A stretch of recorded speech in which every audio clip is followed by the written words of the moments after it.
sesión también, ¿ya?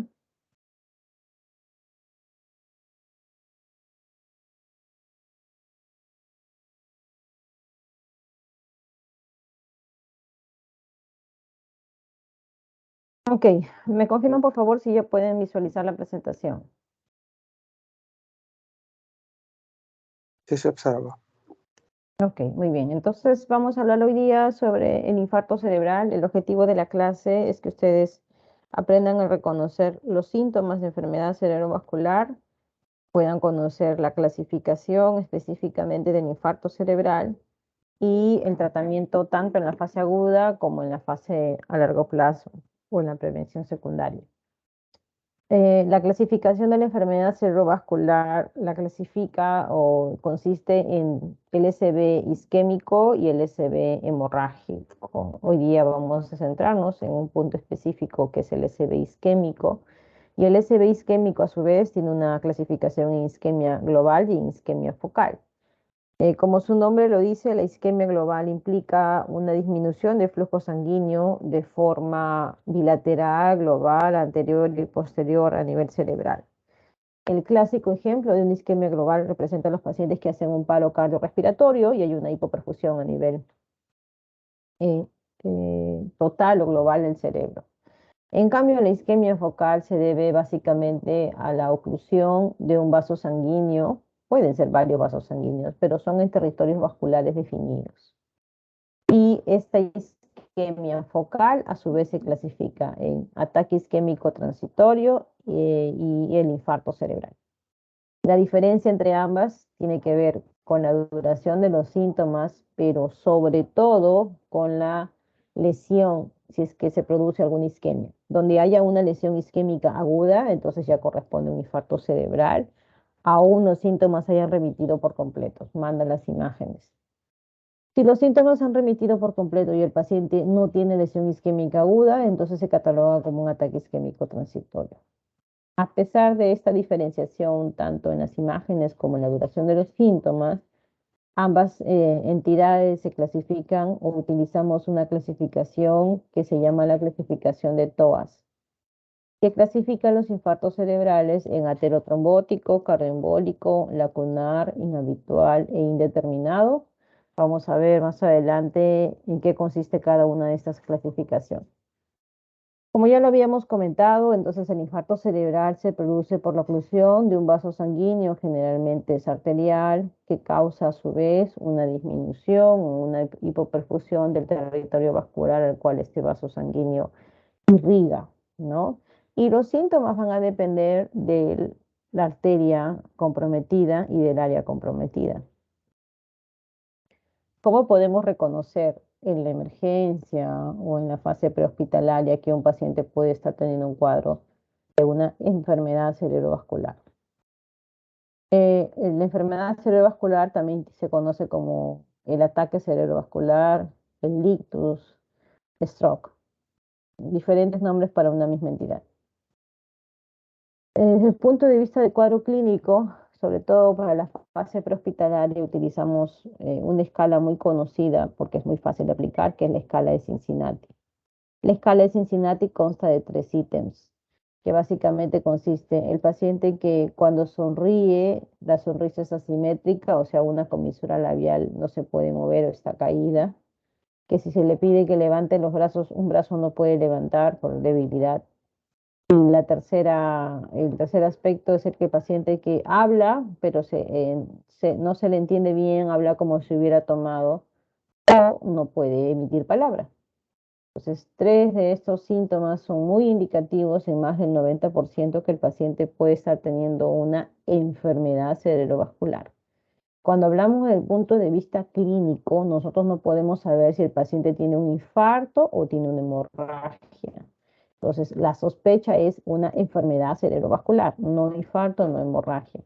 Eso ustedes lo van a definir cuando vean las imágenes. Dos de los tres síntomas, la probabilidad de un SB es del 80%. 3 de 3, más del 90%. Existe otra escala que es la escala Los Ángeles, que en la fase prehospitalaria se puede utilizar, pero una de las limitaciones es que tendríamos que tener en ese momento el valor de la glucosa en sangre. Entonces podría usarse en las ambulancias, por ejemplo, ¿no? Donde hay un hemoglucotés. Y el que el paciente tenga una glicemia menos de 50 o más de 400, es decir, que tenga una hipoglicemia o que tenga una hiperglicemia, excluye la posibilidad de que pueda tener una enfermedad cerebrovascular. ¿Por qué? Porque ustedes recuerden en sus clases de endocrino que la hipoglicemia puede causar dificultad para hablar, puede causar debilidad, puede causar incluso un déficit motor. Las hiperglicemias a su vez también puede hacer que el paciente esté confuso, puede ser que no hable bien. Entonces, tanto la hipoglicemia como la hiperglicemia pueden simular un cuadro clínico que puede tener un paciente con stroke. Por eso se le conocen como causas de pseudo-stroke o mimic stroke. O sea, simulan un stroke, pero no lo son. Cuando un paciente tiene una glucosa menos de 50 o más de 400, la primera posibilidad es que sea una alteración de la glicemia o una causa metabólica por encima de un cuadro vascular. Eso es lo primero que tienen que ver. Lo vamos a ver más adelante cuando hagamos el seminario. Ustedes van a hacer referencia también a esto. Muy bien. Desde el punto de vista fisiológico, antes de hablar de la fisiopatología, deben ustedes recordar cómo es la compensación de la curva hemodinámica a nivel cerebral, y esto es conocido como la autorregulación cerebral. Miren ustedes este gráfico, tienen en la línea de las X la presión de perfusión cerebral. La presión de perfusión cerebral es igual a la presión arterial media menos la presión intracraneal. Y tienen en la línea de las Y el flujo sanguíneo cerebral, o sea, la cantidad de sangre que llega al tejido cerebral por minuto, que en promedio, contando sustancia gris y sustancia blanca, es 50.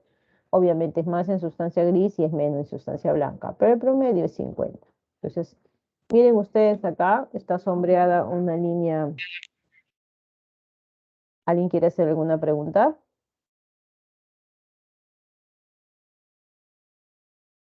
Hay una línea punteada horizontal, ¿no? Que está constante a 50 mililitros por 100 gramos de tejido por minuto, ¿no? Y esto se conoce como la zona de autorregulación. ¿Por qué? Porque en la línea de las Y, esa línea está constante, es la misma, 50. Pero en la línea de las X, dense cuenta que cambia, ¿no? Esta línea constante en la línea de las X va desde 50 a 150. O sea, puede variar la presión de perfusión cerebral, 50, 60, 80, 100, 110. Sin embargo, el flujo sanguíneo cerebral se mantiene constante en 50. Entonces, la autorregulación cerebral no es más que la capacidad que tienen las arteriolas cerebrales, los vasos sanguíneos cerebrales más pequeños, para, a pesar de las variaciones de la presión de perfusión cerebral, mantener un flujo sanguíneo cerebral constante. Se puede vasodilatar si es que hay una hipoperfusión, se puede vasocontraer si es que hay una hiperperfusión, pero en estos rangos el cerebro mantiene un flujo sanguíneo cerebral constante. Toda curva de autorregulación tiene puntos límites o puntos críticos dentro de los cuales, por más que se produzca la compensación a nivel de vasodilatación o vasoconstricción de los vasos sanguíneos, se pierde esta capacidad de mantener un flujo sanguíneo cerebral constante. Cuando la presión de perfusión cerebral, que está directamente relacionada a la presión arterial media, cae por debajo de 50, ya no se puede mantener un flujo sanguíneo constante y empieza a haber la hipoperfusión que da lugar al umbral isquémico, o sea, al infarto cerebral. Cuando la presión de perfusión cerebral incrementa por encima de 150, ya no se puede ver la compensación a nivel de los vasos sanguíneos y se produce el otro proceso patológico por la rotura del vaso sanguíneo, que es el edema, por la alteración de la barrera hematoencefálica o la hemorragia intracerebral. Entonces, a los dos extremos de esta curva, la desviación de la curva a la izquierda, ustedes tienen el infarto, y una desviación de la curva hacia la derecha tienen la hemorragia. Una vez que se produce la oclusión del vaso sanguíneo, se producen dos áreas específicamente relacionadas al infarto cerebral. Algunas literaturas reconocen una tercera área, pero vamos a hablar principalmente de dos áreas. Vean ustedes que acá hay una zona roja, una zona más intensa, y alrededor de esta hay una zona azul, una zona verde y una zona amarilla muy por fuera. La zona de core, que está representado por el color rojo, veamos acá que los cambios bioquímicos van desde la utilización de glucosa, ya hay liberación de glutamato, pero sobre todo ya se inició el proceso de falla iónica o despolarización anóxica, que no es otra cosa que el inicio de la muerte celular. Y todos sabemos que cuando se inicia la muerte celular ya no hay un punto de retorno. Ya se inicia la cascada de muerte celular, ya no hay forma de que detengamos el proceso de muerte celular. El muerto está, el muerto no revive, ¿no es cierto? Entonces, el core o núcleo isquémico representa el tejido que ya se perdió, es un tejido que no es viable y es un tejido que ya tiene el proceso de muerte celular o de apoptosis. Alrededor de core, o que también se llama núcleo isquémico, está la zona de penumbra. La zona de penumbra, veamos acá, en los cambios bioquímicos, también tiene una disminución de la glucosa, obviamente no tan marcada como en el core, tiene una disminución principalmente de síntesis de proteínas, que es su alteración bioquímica principal. Pero si vemos acá en la alteración de las zonas de penumbra, encontramos algún inicio en la cascada de muerte celular, no hay falla iónica, no hay despolarización anóxica. Eso significa que en este punto estos cambios bioquímicos aún pueden ser reversibles. Dicho en otras palabras, si mejoramos la perfusión, la cantidad de sangre que llega a este tejido que figura como penumbra, este tejido puede llegar a ser un tejido normal, como en las áreas grises que están acá. Porque a este punto, el área de penumbra no ha iniciado la cascada de muerte celular. Es por eso que todas las terapias de reperfusión están dirigidas a salvar la zona de penumbra, porque es un tejido que puede ser potencialmente viable. A diferencia del core núcleo isquémico, que es un tejido que ya se perdió. ¿Ya? Muy bien, perfecto. Entonces, miren ustedes acá el rango de flujo sanguíneo cerebral que vimos anteriormente, que va entre 40 a 60, promedio 50. La zona de penumbra está por debajo de 20 hasta 12 más o menos, y por debajo de 12 ya está la zona de corio núcleo isquémico, sabiendo que un flujo sanguíneo cerebral menor de 8, perdón, termina sí o sí en infarto. No hay un tejido cerebral que pueda soportar un flujo sanguíneo cerebral tan bajo. Vamos a hablar ahora de los mecanismos del infarto cerebral, y los mecanismos del infarto cerebral son tres: el mecanismo trombótico, embólico y por hipoflujo. Esto va a ser como si fuera, este es un sistema de cañerías obviamente, pero vamos a hacer la comparación como si fuera el territorio vascular. Y yo lo tengo, digamos, en el punto 4, la alteración de un vaso sanguíneo, porque acá hay una placa, y en este punto 4, donde está el cursor, en la zona de la placa, se produce la cascada inflamatoria y se ocluye la luz del vaso por el trombo que está formándose ahí por la placa ateromatosa. El mecanismo se conoce como mecanismo trombótico. O sea, la oclusión del vaso sanguíneo se da en la zona donde se ha producido la placa ateromatosa. El siguiente mecanismo es el mecanismo embólico. Vamos a ver acá. Supongamos que tengo un coágulo de sangre en el corazón, que se conoce como trombo, ¿no? Parte de este trombo del corazón, una partecita muy pequeñita, se desprende, sale del corazón y tapa una arteria distal. Puede ser cerebral media, cerebral anterior, cerebral posterior, cualquier arteria. El viaje que hace este fragmento, este trombo hasta la zona distal de la lesión se conoce como el mecanismo embólico. ¿Ya? Y el tercer mecanismo es el mecanismo por hipoperfusión. ¿Qué significa? Pacientes que tengan una disminución del gasto cardíaco. Ejemplo clásico: insuficiencia cardíaca congestiva. Pueden tener alguna descompensación, pueden tener un cuadro infeccioso, una descompensación de su ICC, pueden estar deshidratados, que hacen que la disminución del flujo sanguíneo a nivel cerebral, que de por sí ya está baja por la ICC, llegue a un punto más crítico que disminuya aún más. Entonces, y causa infartos en zonas muy específicas que son las zonas de hipoperfusión. Entonces, esto se conoce como mecanismo de hipoperfusión o infarto limítrofe también. Vamos a ver aquí a qué se refiere eso. Vamos a ver los mecanismos de forma esquemática para entender los tres mecanismos. Miren ustedes acá, esta es la arteria cerebral media del lado izquierdo, carótida interna, cerebral media y cerebral anterior, ¿verdad? Un corte esquemático de la arteria cerebral media del lado izquierdo, donde vemos acá una placa de ateroma, y en esta placa de ateroma se produjo la cascada inflamatoria que produjo la oclusión de todo el lumen del vaso sanguíneo. Por lo tanto, produce un infarto de considerable volumen en la arteria cerebral media del lado izquierdo. Mecanismo trombótico. Siguiente ejemplo.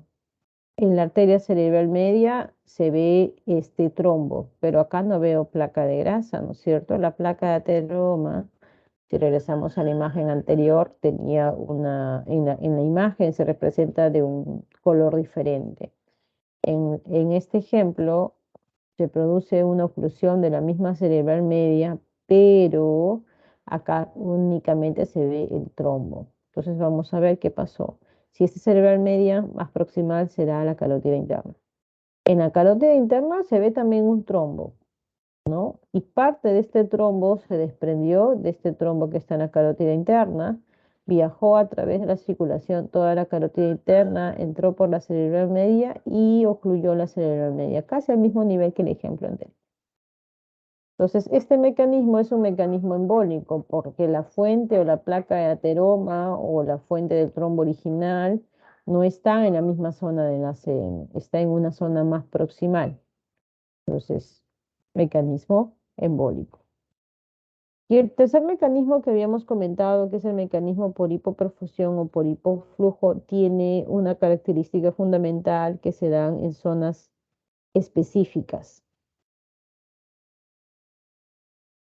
A ver, las zonas grises, las zonas oscuras, son las zonas donde está ubicada la lesión.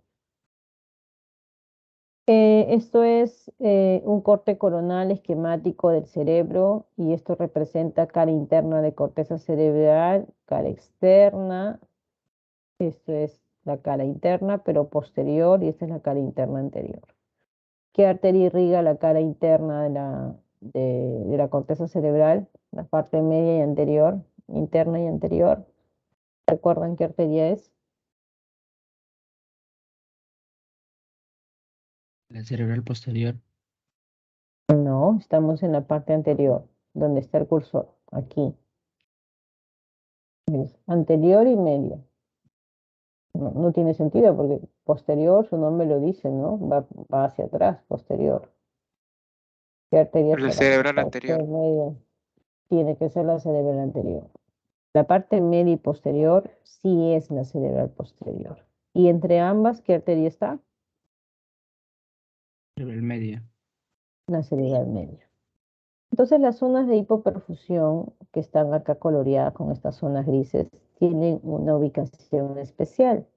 Y la ubicación especial es que se da entre territorios vasculares grandes. No es propio de la cerebral anterior ni la cerebral media, está entre ambas. No es propio de la cerebral media y la cerebral posterior, está entre ambas. Resulta que de forma fisiológica hay pequeñas arterias que se conocen como las arterias leptomeningias que comunican el territorio del anterior con la media, o sea, comunica territorios grandes y comunica la media con la posterior. Y cuando hay una hipoperfusión, estas arterias leptomeningias son las primeras o las más susceptibles a tener un infarto. Por eso es que las zonas de infartos limítrofes son justo, como su nombre lo dice, limítrofes entre dos territorios vasculares grandes. Tendríamos que ver un infarto en esa localización para sospechar de un infarto de tipo limítrofe. ¿Ya? Muy bien. ¿Preguntas hasta aquí? Antes de hablar de factores de riesgo diagnóstico.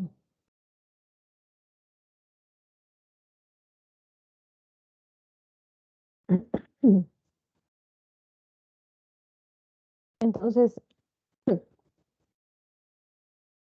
comentando sobre los factores de riesgo, existen factores de riesgo modificables y factores de riesgo no modificables. Los factores de riesgo modificables, como su nombre lo dice, pueden ser algunas enfermedades que si las manejamos adecuadamente, si seguimos una dieta adecuada, las podemos controlar. A la cabeza, el principal factor de riesgo modificable es la hipertensión arterial. También está la dislipidemia, diabetes, tabaquismo y fibrilación auricular, que es un principal factor de riesgo para infarto cerebral de tipo cardioembólico. Lo vamos a ver en un momento. Los menos documentados no significa que no tengan riesgo, pero en menor asociación está el consumo de alcohol y la inactividad física. En cambio, los factores de riesgo no modificables, porque nadie se puede bajar la edad, ¿no? Está la edad, el sexo y los factores genéticos. Se dice que la edad por encima de 50 años es un factor de riesgo para stroke, pero sin embargo, en los últimos años se ha observado de que hay gente más joven que tiene factores de riesgo vascular, por lo tanto pueden desarrollar stroke años antes a lo que supuestamente es el factor de riesgo por encima de 50 años. Hemos tenido pacientes de 40 a 45 hipertensos diabéticos que ya han hecho stroke, ¿no? Entonces, está directamente relacionado a los factores de riesgo vascular. Sexo. Hay una clara asociación entre masculino y femenino para el riesgo de stroke, aunque se dice que en las mujeres cuando tienen stroke es más severo que en los hombres. Y en cuanto a los factores genéticos, los pacientes genéticos asociados a la raza, por ejemplo, la raza negra, al tener más hipertensión arterial, los predispone a tener más stroke. Factores genéticos como la polipoproteína E4 también es un factor genético que te condiciona a tener más stroke.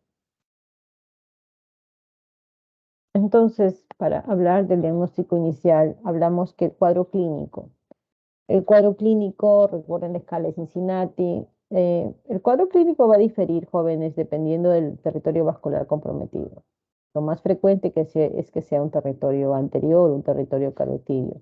Por eso es que hay déficit motor, dificultad para hablar, asimetría facial. Pero si es el territorio vertebrovascular, pues no va a ser el cuadro muy similar, ¿verdad? Lo que ustedes tienen que tener consideración para sospechar de un cuadro vascular, la etiología vascular es la forma de inicio y el curso de la enfermedad. Clásicamente o comúnmente, no siempre sucede así, pero es lo más frecuente, es que el cuadro vascular tenga una forma de inicio súbito, brusco, de un momento a otro y sea un curso estacionario. O sea, de un momento a otro se produce la oclusión del vaso sanguíneo y se da la manifestación clínica. ¿Existen excepciones a la regla? Sí, pero hay que primero aprender a reconocer lo más común. Cuando ustedes tienen un paciente con sospecha de enfermedad cerebrovascular, en base a los síntomas mencionados o otros síntomas dependiendo del territorio vascular, su sospecha únicamente es descartar enfermedad cerebrovascular. Cuadro clínico no les permite a ustedes saber si es isquémico o si es hemorrágico. Para eso ustedes van a hacer uso de las imágenes. Lo que tenemos a disposición en casi todas las emergencias, tomografía cerebral simple sin contraste. Si ustedes están en su serón y tienen un paciente que debuta de forma súbita y brusca y no tiene tomografía, porque difícilmente en su serum van a hacer en una zona donde haya un tomógrafo, tendrían que hacer en un hospital y los serum ya no se hacen en los hospitales, ustedes deben manejarlo en un punto medio de sospecha entre infarto y hemorragia. O sea, no pueden de frente asumir que es un infarto o una hemorragia sin ver las imágenes. Y la tomografía cerebral sí permite diferenciar si es un infarto o es una hemorragia, en el sentido de que, lo vamos a ver cuando hagamos la clase de hemorragia, la tomografía es altamente sensible, más del 95, dependiendo del tomógrafo, hasta el 98-99% para detectar el sangrado. O sea, el objetivo de la tomografía en la fase aguda es, si no hay sangre, se asume que es un infarto. No se hace la tomografía y se espera ver la isquemia o el stroke o el infarto cerebral, perdón. ¿Por qué? Porque si estamos en las primeras horas, la tomografía puede ser normal o puede ser negativa, porque cuando queremos ver, hablamos de infarto, la tomografía no lo va a detectar. Lo que sí va a detectar la tomografía desde la fase inicial, pueden ser a partir de los minutos, es la hemorragia. Entonces, nuevamente, el objetivo de la tomografía, sobre todo en la fase aguda, es descartar que no sea una hemorragia. Si no se ve sangre, obviamente el paciente tiene un cuadro clínico vascular, se asume automáticamente que el paciente tiene un infarto, ¿ya? Entonces, a este punto, con una tomografía simple sin contraste, ustedes están en la capacidad de diagnosticar, ahora sí, si el paciente tiene una hemorragia o tiene un infarto. Recién a este punto. Va a depender después el objetivo de la evaluación o qué es lo que ustedes están pensando para ver si solicitan otros exámenes más. Pero no se lleven la idea incorrecta, que necesitan necesariamente una resonancia en la fase aguda para confirmar que es un infarto. La resonancia se pide en la fase aguda, lo vamos a ver en el seminario, con otros objetivos, básicamente buscando si es que el paciente puede ser candidato a algún tipo de terapia de rescate vascular, pero no se hace una resonancia en la fase aguda buscando la lesión. Ya la tomografía, si no encuentro sangre, me dice, este paciente tiene un infarto, porque clínicamente debe tener un compromiso neurológico focal. Entonces, con la tomografía, les repito nuevamente, ya creo que es la quinta vez, ustedes pueden diferenciar que no sea una hemorragia. Ese es el objetivo de la tomografía. Si la tomografía encuentra sangrado, hiperdensidad, esto es una hemorragia y se sigue el curso de manejo de la hemorragia. Si la tomografía no encuentra lesión, sobre todo en la fase aguda, eso se maneja como un infarto. Ya si tienen la suerte de la tomografía ver la hipodensidad, pues ahí no hay duda, ¿no?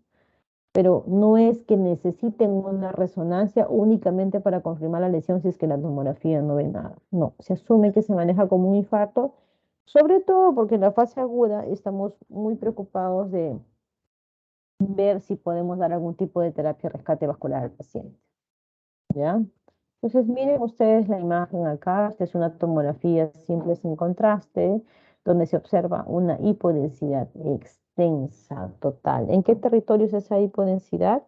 Es en el territorio de la cerebral media del lado derecho. Es un infarto tan extenso que causa una hipertensión endocraniana severa, que por eso se le tuvieron que hacer una craniectomía descompresiva. Vamos a la siguiente imagen de la parte inferior. Todavía no miren esta imagen que estoy seleccionando con el cursor. Esta es una imagen de difusión de resonancia. Vamos a ver primero la tomografía simple sin contraste. Ambas son del mismo paciente. Si vemos la tomografía a simple sin contraste, ¿qué vemos ahí? ¿Hay alguna zona específica de hipodensidad? ¿Qué opinan ustedes?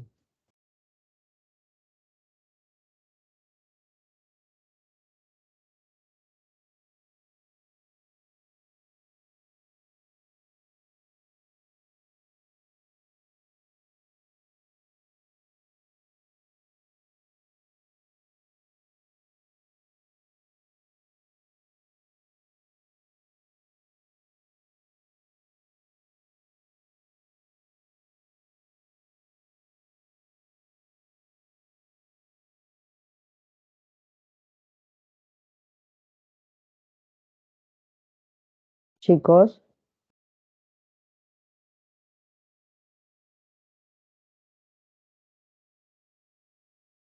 algo que les llame la atención en la tomografía, donde está justo el cursor, en la tomografía simple sin contraste, ¿hay alguna zona evidente? De repente, esta es una zona muy grande, ¿no? Que es como que ya clarísimo. Acá alguna zona que digan de una hipodensidad clara o específica.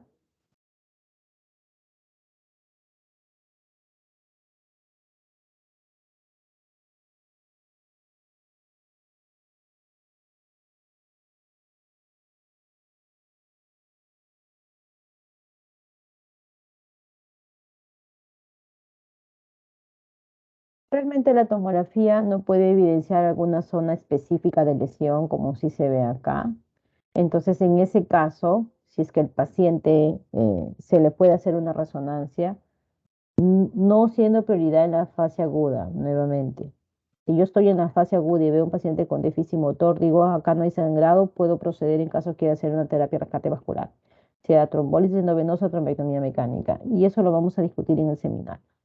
Pero como motivos de estudio, ahí sí se le hace la resonancia, ¿no? Lo ideal es que se haga todo junto desde que llega el paciente a la emergencia, pero hay que ser consecuentes y también hay que ser realistas con nuestros recursos. Y no todos tienen una resonancia en emergencia. Ni nosotros que tenemos resonador en el instituto podemos hacerla todos en la fase aguda de resonancia. Entonces, esa tomografía simple sin contraste no evidencia una hipodensidad clara, solamente se ve una hipodensidad periventricular que asumo yo que de repente el paciente es hipertenso y de larga data y tiene una leucoaraiosis, o sea, lesión de vaso pequeño. Pero cuando le hacemos la resonancia para ver si es que efectivamente ha habido una lesión isquémica o no, como asumimos de repente por el cuadro clínico, vemos que en esta resonancia, en el protocolo de difusión, se ve una hiperseñal o una hiperintensidad, que es característico cuando hay lesiones isquémicas agudas.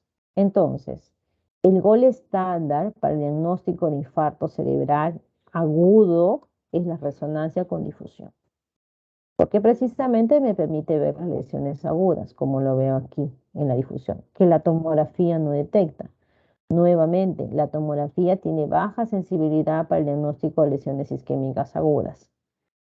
La resonancia es el gol estándar, pero no significa que le tengo que hacer en la fase aguda para definir tratamiento para trombólisis endovenosa o trombectomía mecánica a todos los pacientes una resonancia.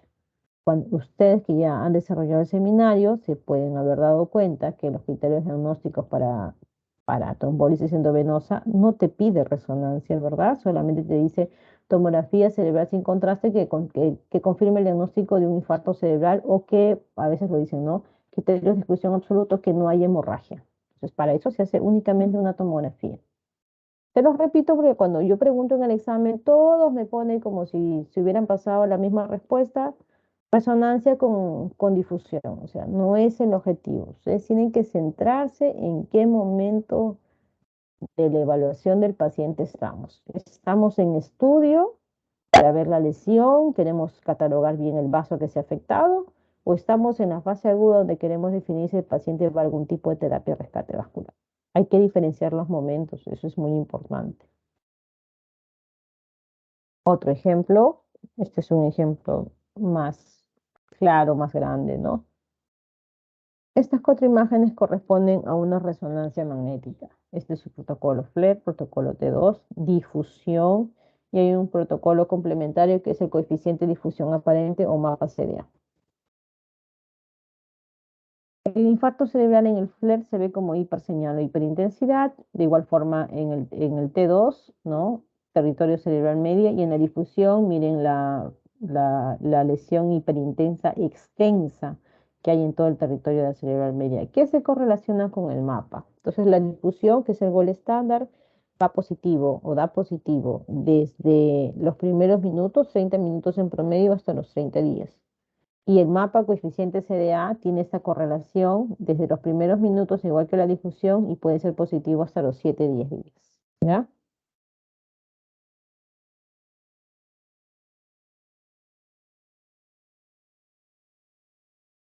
Seguimos avanzando. Esta imagen ya la vimos. Nuevamente, todo esto es resonancia. Protocolo T2, protocolo FLAIR y protocolo difusión. El FLAIR es como la prevalencia. ¿Qué cosa es la prevalencia? Casos nuevos más casos antiguos, ¿verdad? Yo veo acá una hiperseñal periventricular, pero con el FLAIR no me permite saber si todo esto es crónico o es agudo. En cambio, en la difusión veo que de toda esta lesión hiperintensa que veo en el FLAIR, solamente esta lesión pequeña, medial, que la veo acá, es el cuadro agudo. Para eso me sirve la resonancia con difusión. Recuerden que me va diferenciar si es una lesión isquémica aguda o crónica, ¿ya? Nuevamente la correlación FLAIR, difusión, mapa, hiperintensidad en el FLAIR, hiperintensidad en la difusión, se correlaciona con el mapa, entonces es un infarto cerebral agudo que debe tener menos de 7-10 días porque se ve la hiposeñal en el mapa. Muy bien, entonces ya hicimos el diagnóstico de infarto cerebral. Ahora tenemos que saber la causa. Tenemos que hacer los estudios para determinar el subtipo etiológico. Dentro de los estudios complementarios básicos que le hacemos a todos los pacientes está el Doppler transcranial para detectar estenosis intracraneal, está el Doppler carotídeo para ver si es que no hay placa a nivel de las carótidas, ¿no? Le hacemos un ecocardiograma transtorácico para buscar trombos, válvulas cardíacas estenosadas, para buscar mixomas, varias enfermedades que pudieran dar infarto cerebral. Y el Holter o el ecocardiograma para detectar ausencia de onda P, que es indicativo de qué enfermedad, de fibrilación auricular.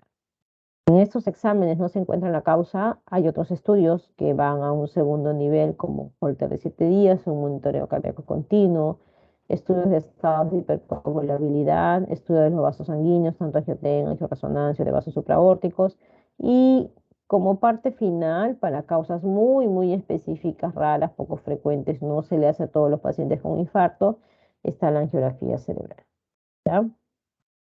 Muy bien, tenemos acá una hiperseñal, una hiperintensidad en la cerebral media izquierda profunda, el protocolo de difusión, y vemos esta representación de los vasos, que si esto es resonancia, esto corresponde a una angioresonancia. Vemos, miren acá la cerebral media, cómo se ve la continuidad, ¿no? Y miren ustedes acá la cerebral media izquierda. Se da un bucle y luego justo por encima del cursor hay como una ausencia de la señal del vaso sanguíneo, o sea, hay una solución de continuidad. Entonces, este infarto por imágenes sabemos que se debe a una oclusión de la cerebral media izquierda en el segmento M1. Para eso nos sirve la angioresonancia o el angioten. Y nuevamente les repito, ya ustedes deben conocer la utilidad, lo vamos a discutir en el seminario, tanto de la angioresonancia como el angioten. ¿Ya? Mismo paciente, solamente que en el angioten se ve, ¿no? Esta estenosis severa, casi oclusión de la cerebral media en el segmento M1. Un ejemplo, ¿en qué casos raros o poco frecuentes se utilizaría una angiografía cerebral? Esta es una angiografía de la arteria vertebral basilar y cerebral posterior, trayectoria vértebro-basilar. Ambas son del mismo paciente. Este es un control inicial y esto es ya el proceso patológico. A diferencia de esta primera imagen donde vemos la arteria vertebral basilar y cerebral posterior muy bien marcadas, vemos acá que ya no se pinta tanto el contraste y hay una formación de varios vasos pequeñitos que se conoce como la angiogénesis, que dan esta imagen como en humo de tabaco, ¿no? Se produce por una estenosis intracraneal severa que obliga al paciente a formar flujo colateral. Esto se conoce como enfermedad de Moyamoya, que en este caso de causas raras o poco frecuentes se hace la angiografía. Pero en el contexto de un infarto, la angiografía no es parte de todo el goles, de toda la batería de exámenes iniciales, solamente cuando se sospecha de causas poco frecuentes o raras. Entonces, una vez que hemos hecho los estudios, ya estamos en la capacidad o estaríamos en la capacidad de determinar el subtipo etiológico del infarto cerebral. Lo comentamos al inicio. Hay un subtipo heterotrombótico, cardioembólico, lacunar, inhabitual e indeterminado. Vamos a ver en qué consiste cada uno. El aterotrombótico, como su nombre lo dice, vimos que era por una placa de ateroma. Para que sea un aterotrombótico con estenosis, esta placa de ateroma tiene que causar una estenosis de más del 50% de la arteria vascular afectada. Más del 50%. Hay ateroscleróticos sin estenosis. Hay una placa de ateroma que no llega a ocluir más del 50%, pero tiene que el paciente tener al menos dos factores de riesgo: edad mayor de 50, hipertensión, diabetes, tabaquismo o dislipidemia. Y en esa situación podría figurar como un infarto aterotrombótico. El infarto cardioembólico tiene causa mayor de cardioembolismo, entre ellas la principal y la más frecuente, la fibrilación auricular, sea paroxística o sea permanente. Y una de las características del infarto cardioembólico es que pueden dar infartos en arterias corticales, como se ve acá, ¿no? Vemos acá una cerebral posterior, vemos, parece un limítrofe cerebral media porque no toma toda cerebral posterior, y vemos una acá en ACM. Como es un trombo que se desprende y puede desprenderse varios microtrombos pequeños, puede tapar varias arterias en una sola vez. Esa es una característica del infarto cardioembólico. Más adelante vamos a ver las causas. Y el infarto lacunar tiene básicamente dos requisitos. Miren ustedes, esta es una tomografía simple sin contraste. A pesar de eso, veo justo encima del cursor una hipodensidad, que corresponde a un infarto cerebral, porque los infartos son hipodensos. Tiene dos requisitos el infarto lacunar. Uno es el tamaño. En tomografía debe medir menos de 15 milímetros, en resonancia puede llegar hasta 20 y además no tiene que tener causa de aterotrombótico ni cardioembólico. O sea, no tiene que tener un ateroma más del 50% ni tiene que tener una fuente de cardioembolismo. Básicamente es como si fuera un criterio de exclusión. En esa situación se podría considerar un infarto lacunar. Los infartos inhabituales son causas raras, poco frecuentes. Hablamos de molla molla, puede haber cadacil, puede haber trombosis venosa. Vamos a ver, por ejemplo, este caso de acá de la sala del servicio. Normalmente cuando uno pone contraste a un paciente a nivel cerebral, captan, se ven las arterias y las venas. En este caso, miren cómo se capta el seno transverso del lado derecho. Pero si vemos la prensa, vemos seno sagital superior y vemos seno transverso, no se ve la captación que se ve acá. ¿Qué significa? Que hay una trombosis venosa. ¿Ven? Acá cómo se representa la pared de los senos venosos, pero no pasa el contraste ahí. Significa que hay un trombo muy grande. En la venoresonancia no hay seno sagital superior, no hay seno transverso, no hay inferior, la prensa de aerófilo no está. Trombosis venosa cerebral. Finalmente, los infartos de origen indeterminado tienen a su vez tres tipos. El criptogénico se refiere al que le hicimos de todo y no le encontramos nada, pero le hicimos todos los estudios completos sabidos y por haber. El más de una etiología es al paciente que de repente tiene una placa carotidia más de 50 y además tiene una fibrilación auricular. No podemos saber cuál de las dos causas le generó el infarto. Lo catalogamos indeterminado por más de una etiología. Y los incompletos son los pacientes que lamentablemente pues todavía hay exámenes pendientes y no sabemos si no hemos identificado todavía la causa.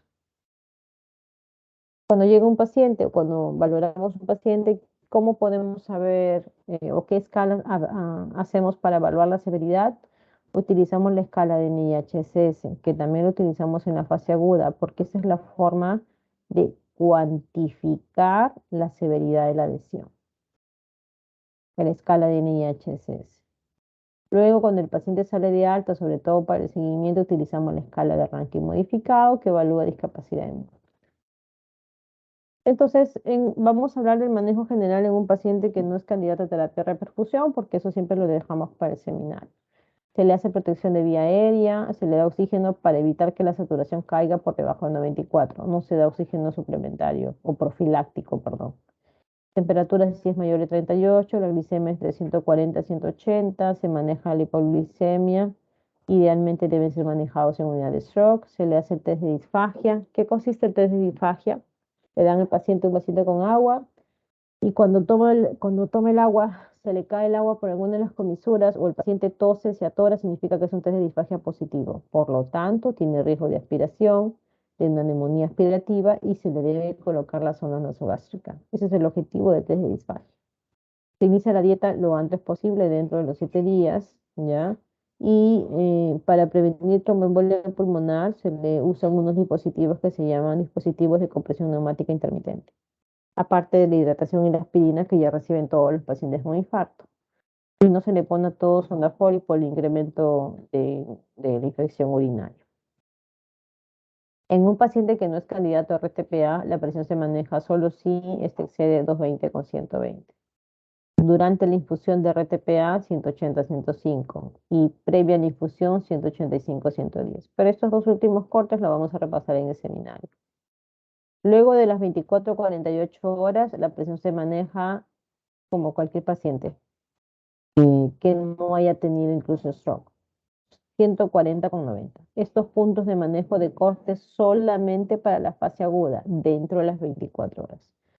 Pasadas las 24 horas, incluso las 48 horas, dependiendo del estado del paciente, 140-90. Muy bien, de forma esquemática, si esta es una zona de infarto cerebral, donde acá está aún el core o pequeño y la zona de penumbra grande, el objetivo de la terapia de rescate vascular es salvar la zona de penumbra para que pueda ser un tejido viable. de tal forma que el corionúcleo isquémico sea lo más pequeño posible, por lo tanto la discapacidad en el paciente será muchísimo menor. Tiempos de ventana para endovenosa, 4.5 horas y media, 4 horas y media, perdón, y para trombectomía mecánica hay un tiempo de ventana dentro de las 6 horas y hay un tiempo de ventana dentro de las 24 horas, ¿ya? Tratamiento a largo plazo, ya fuera de la fase aguda, que reciben los pacientes, reciben antiagregación o reciben anticoagulación. Quienes se antiagregan todos los infartos cerebrales no cardioembólicos, con aspirina o con clopidogrel. Quienes se anticoagulan los infartos cerebrales cardioembólicos. Algunos inhabituales, como por ejemplo el infarto asociado a lupus, podría, o a síndrome antifosfolipídico, podría anticoagularse. Y la anticoagulación, dependiendo de las guías, se da entre 4 a 14 días o la guía europea que la recomienda a partir del tercer día.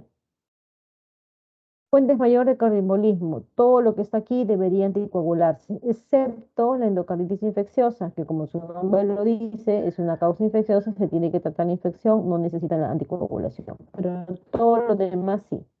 La más frecuente, fibrilación auricular. Luego está el trombo, mixoma, pero es la más frecuente y la que debe anticoagularse. Todo lo que ven ahí, nuevamente, excepto la endocarditis, debe anticoagularse.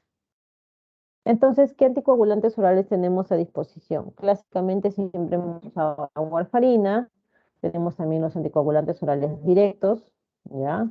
Entonces,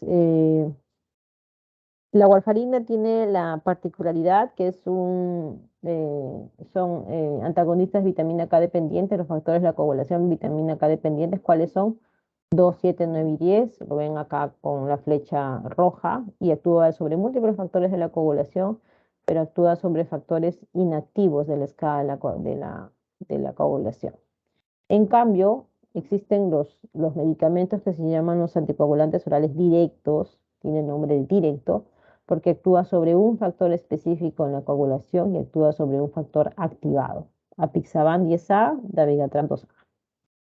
¿Qué hace esta farmacocinética o este mecanismo de acción? Efecto en la farmacocinética tiene mucho que ver, porque ustedes ven ahí en el gráfico que el tiempo de vida media de warfarina son 32 a 42 horas. En cambio, los anticoagulantes orales directos un promedio de vida media de 12 horas. ¿Desde cuándo empieza a ser el inicio de acción la warfarina? Teóricamente 36 a 72 horas, pero esto depende del paciente y depende de la dosis inicial. Puede demorar una semana, 2 semanas o hasta 3. En cambio, los anticoagulantes orales directos, el tiempo de vida media de inicio o el tiempo de inicio de acción es de 2 horas. O sea, cuando yo le doy medicamento, ya sé que a las 2 horas el paciente está anticoagulado y por lo tanto tiene protección para evitar más recurrencia de infartos. Esta es la recomendación de la guía europea. La americana está entre 4 y 14 días, la europea a partir del tercer día, y tienen que tener en cuenta el NIH. Pero aparte de tener en cuenta el NIH, hay que tener en cuenta que la presión esté controlada, que no haya habido transformación hemorrágica, qué tan grande es el infarto, requiere alguna cirugía previa o no. ¿No? Entonces se da después, 3 días después del evento, en el mejor de los casos cuando el infarto es pequeño. Nos podemos extender incluso más de 12 días, porque si a los 12 días el paciente aún tiene transformación hemorrágica, aún no controla la presión arterial, o está cursando con alguna infección importante, pues no vamos a anticoagular. Las guías son pautas que tratamos de seguir, pero hay situaciones en las que no siempre podemos seguir las recomendaciones porque los pacientes se comportan de forma diferente. Otra parte del manejo a largo plazo también son las estatinas. Las estatinas de alta intensidad, como la atorvastatina de 80 miligramos o la rosuvastatina de 20 miligramos en pacientes menores de 75 años. Y parte principal del manejo también en pacientes con stroke es el manejo de los factores de riesgo. Nada sirve que el paciente, por ejemplo, tome ese anticoagulante, pero si es hipertenso diabético no se controle, tenga un mal control de glicemia, no tome la pastilla, ¿no? Igual va a llegar por otra recurrencia de otro evento vascular. Muy bien, jóvenes. ¿Preguntas?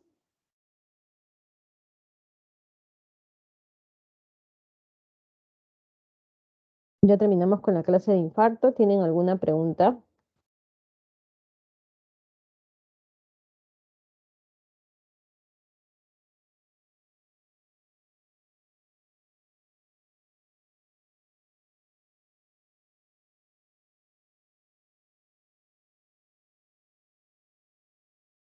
Creo que ninguna, doctora.